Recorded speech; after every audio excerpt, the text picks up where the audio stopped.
तो फाइनली शाहरुख खान की 2023 की तीसरी फिल्म यानी डंकी का ट्रेलर आ चुका है और ऑनेस्टली सेइंग मेरी इस ट्रेलर के बारे में थोड़ी बहुत मिक्स फीलिंग्स हैं। देखो, हम सब जानते हैं कि डंकी फिल्म का जो हाइप है वो दो रीजंस की वजह से था। सबसे पहला ये कि इसमें हमें शाहरुख खान और राजकुमार हिरानी का कोलैबोरेशन देखने को मिल रहा है, जिन्होंने आज तक एक भी फिल्म साथ में नहीं की है। और सेकंड और जो सबसे इंपॉर्टेंट रीजन है वो ये है कि शाहरुख खान ने जब अपना 4 साल बाद कमबैक किया था तो पठान और जवान के साथ किया था, और हम सभी जानते हैं कि वो कहीं ना कहीं मास कमर्शियल फिल्में थी। लेकिन रोमांटिक और ड्रामा फिल्में जो शाहरुख खान 90s में या फिर मिड 2000 में किया करते थे वो कहीं ना कहीं ऑडियंस मिस कर रही थी। और इसी वजह से डंकी के बारे में ये कहा जा रहा था कि इस फिल्म से हमको 90s वाला शाहरुख खान वापस मिलेगा। तो ऐसे में एक चीज तो क्लियर थी कि डंकी फिल्म का जो ट्रेलर है वो बिल्कुल भी धांसू, फाड़ू या धमाकेदार तो हो ही नहीं सकता, क्योंकि सभी को पता है ये मास सिनेमा नहीं है, ये एक सोशल कॉमेडी ड्रामा फिल्म है जिसके ट्रेलर्स थोड़े बहुत डीप और हार्ट वार्मिंग टाइप के ही होते हैं। तो अगर मैं उस लिहाज से भी बात करूं तो इसका ट्रेलर कुछ मामलों में तो डेफिनेटली अच्छा है, but at the same time कुछ मामलों में काफी ज्यादा फीका भी लग रहा है। सबसे पहले अगर मैं फिल्म की स्टोरी की बात करूं तो ट्रेलर ने ऑलमोस्ट फिल्म की पूरी स्टोरी क्लियर कर दी है। यहाँ पे ऐसा दिखाया गया है कि शाहरुख खान का जो कैरेक्टर होता है हार्डी, जो 1995 में एक लालटू नाम के स्टेशन पे उतरता है, और अगर आप वो पूरा सीन देखेंगे तो आपको बहुत क्लियरली समझ में आ जाएगा कि ये एक होमाज दिया गया है डीडीएलजे फिल्म को, क्योंकि जिस तरीके से सरसों के खेत दिखाए गए हैं, ट्रेन दिखाई गई है, उसमें शाहरुख खान दिखाए गए हैं, और इस आइकॉनिक मिलिट्री बैग के साथ साथ ये भी बताया गया है कि ये ईयर 1995 चल रहा है। तो हम सब जानते हैं वही साल है जब डीडीएलजे फिल्म रिलीज हुई थी। तो उसमें बेसिकली ऐसा दिखाया गया है कि शाहरुख खान का कैरेक्टर पंजाब आता है, जहां वो तापसी पन्नू के कैरेक्टर से, विकी कौशल के कैरेक्टर से और बाकी सारे कैरेक्टर से मिलता है, और ये सारे जो कैरेक्टर्स हैं वो कहीं ना कहीं अमेरिका जाना चाहते हैं। इस वजह से वो इंग्लिश क्लासेस में भी पार्ट लेते हैं जिसको बमन ईरानी चलाता है, और इन सारे जो स्टूडेंट्स होते हैं इसमें जो सबसे अच्छा स्टूडेंट होता है वो विकी कौशल का कैरेक्टर होता है। लेकिन एक दिन जब वीजा अथॉरिटीज वाले विकी कौशल का भी वीजा रिजेक्ट कर देते हैं, ये कहते हुए कि इंग्लिश बहुत ज्यादा पुअर है, तो ऐसे में वो खुद को आग लगा लेता है and as a result of this उसकी डेथ हो जाती है। और वहीं पे शाहरुख खान, तापसी पन्नू और उनकी पूरी टीम ठानती है कि हम खुद फॉरेन जाएंगे, और मे बी शायद विकी कौशल का कोई अधूरा काम था जो कि वो जाके पूरा करेंगे। अब ये तो हम सभी जानते हैं कि किसी भी कैरेक्टर की इंग्लिश नहीं अच्छी होती है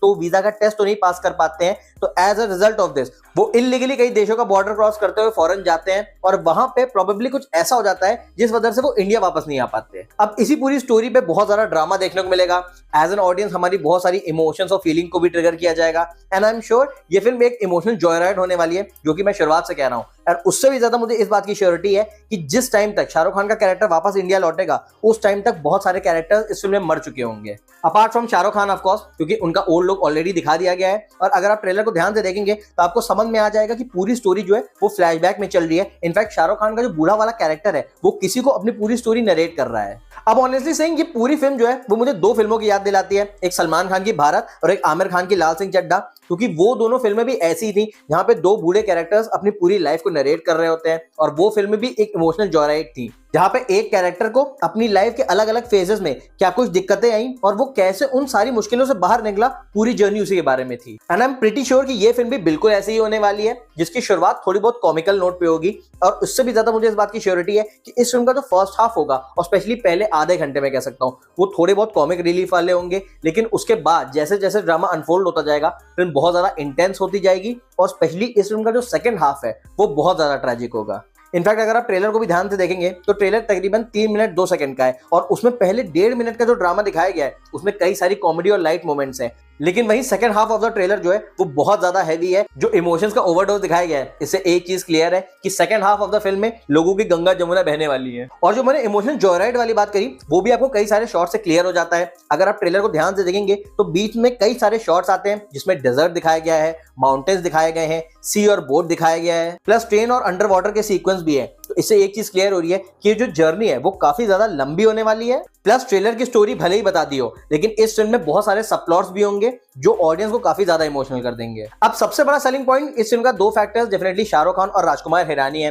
राजकुमार हिरानी की कोई भी फिल्म फ्लॉप नहीं हुई, ये बात तो हम सभी जानते हैं, लेकिन उससे भी ज्यादा इंटरेस्टिंग बात यह है कि उनकी सारी की सारी फिल्में सीधे की सीधे ब्लॉकबस्टर रही है, चाहे वो मुन्ना भाई सीरीज रही हो, चाहे वो 3 इडियट्स, पीके या फिर संजू रही हो। और वहीं अगर मैं शाहरुख खान की बात करूं तो इस टाइम पे तो उनका ड्रीम रन चल रहा है। जवान और पठान दोनों फिल्में ऑल टाइम ब्लॉकबस्टर हो चुकी है, और ये जॉनरा जो है डंकी फिल्म का, ये तो शाहरुख खान का कोर जॉनरा है, क्योंकि हम सभी जानते हैं कि इमोशंस जो है वो शाहरुख खान से अच्छा कोई पोर्ट्रे नहीं कर सकता। स्पेशली जो इंटेंसिटी उनकी आंखों में दिखती है उस लेवल को मैच कर पाना किसी भी एक्टर के लिए बहुत ज्यादा मुश्किल हो जाता है। इनफैक्ट अगर आप इस ट्रेलर का भी सेकंड हाफ देखेंगे, स्पेशली वो सीन जिसमें शाहरुख खान किसी के ऊपर गन तान देते हैं, वो पर्टिकुलर फ्रेम ही ये बात बता रहा है कि इस फिल्म के सेकंड हाफ में स्टेक्स जो है वो काफी ज्यादा हाई हो जाएंगे। साथ में मैं ये भी बात ऐड करना चाहूंगा कि वहीं पे कहीं ना कहीं शाहरुख खान की परफॉर्मेंस टॉप लेवल की लग रही है, वरना वो सीन जहां पे एक चिता को जलाया जा रहा होता है, जो कि मेरे हिसाब से प्रोबेबली विकी कौशल के कैरेक्टर की है, वहां पे जिस तरीके की शाहरुख खान की डायलॉग डिलीवरी है वो बिल्कुल भी हिट नहीं कर रही है। वो जिस तरीके से इमोशन पोर्ट्रे कर रहे हैं वो काफी ज्यादा आर्टिफिशियल लग रहा है और ऐसा लग रहा है कि फिल्म में उनका एक्शन थोड़ा डिफरेंट होना चाहिए था। लेकिन वहीं जो मैंने सेकंड हाफ की बात करी,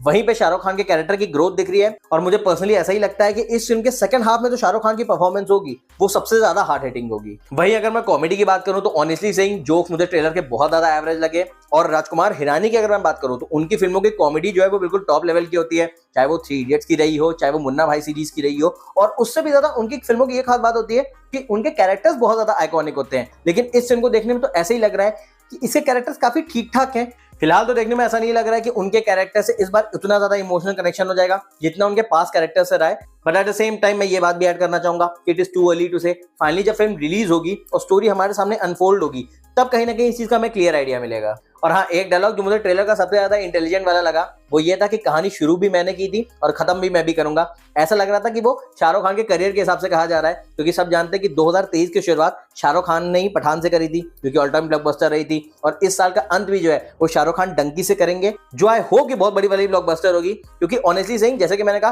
फिल्म का ट्रेलर बहुत ही ज्यादा डिसेंट है और अभी तक इस फिल्म की जो तारीफ हो रही है वो सिर्फ एक ही रीजन से हो रही है, क्योंकि सबकॉन्शियसली हमको राजकुमार हिरानी पे भरोसा है। क्योंकि इस फिल्म का टीजर भी एवरेज था, तभी ये बात कही गई कि राजकुमार हिरानी की फिल्में कभी फ्लॉप नहीं हो सकती। तो उसके बाद इस फिल्म के गाने भी एवरेज थे, तब भी ये कहा गया कि राजकुमार हिरानी की फिल्में कभी फ्लॉप नहीं हो सकती। और अब ट्रेलर भी फिल्म का काफी डिसेंट वाला ही लग रहा है। तो ऐसे में मैं जेन्युइनली होप करूंगा कि राजकुमार हिरानी लिटरली फैंस का दिल नहीं तोड़े, क्योंकि हम सभी ने रोहित शेट्टी की सर्कस भी देखी थी, इससे पता चला था कि कोई भी डायरेक्टर कभी भी फ्लॉप दे सकता है। वैसे भी राजकुमार हिरानी की जितनी भी फिल्मों के मैंने नाम गिनाए, चाहे वो मुन्ना भाई सीरीज रही हो, चाहे वो थ्री इडियट्स रही हो, चाहे वो पीके रही हो, सिर्फ संजू को छोड़ के उनकी किसी भी फिल्म का जो ट्रेलर होता है वो बहुत ज्यादा एक्स्ट्राऑर्डिनरी नहीं होता है। क्योंकि संजय दत्त की लाइव रोलर कोस्टर थी, इस वजह से संजू का जो ट्रेलर है वो थोड़ा बहुत धमाकेदार वाली फीलिंग दे रहा था। लेकिन उसके अलावा सारे जो ट्रेलर होते हैं वो देखने में काफी ज्यादा एवरेज होते हैं। लेकिन उससे इंपॉर्टेंट बात यह है कि उनकी फिल्म का कंटेंट अपने लिए बोलता है। तो आई जेन्युइनली होप कि डंकी फिल्म के साथ भी सिमिलर चीज हो। फाइनली क्रिसमस 2023 पे डंकी और सलार का क्लैश होने वाला है, और ऑनेस्टली बोलूं तो मुझे दोनों ही फिल्मों के जो ट्रेलर है वो काफी डिसेंट वाले लगे। और अब तो दोनों फिल्में भी एक दिन के गैप पे आ रही हैं। डंकी 21 दिसंबर को रिलीज होगी, सलार 22 दिसंबर को। लेकिन अगर मुझे इन दोनों फिल्मों में एक फिल्म को चुनना होता जिसको मैं पहले देखूंगा तो डेफिनेटली डंकी ही होगी।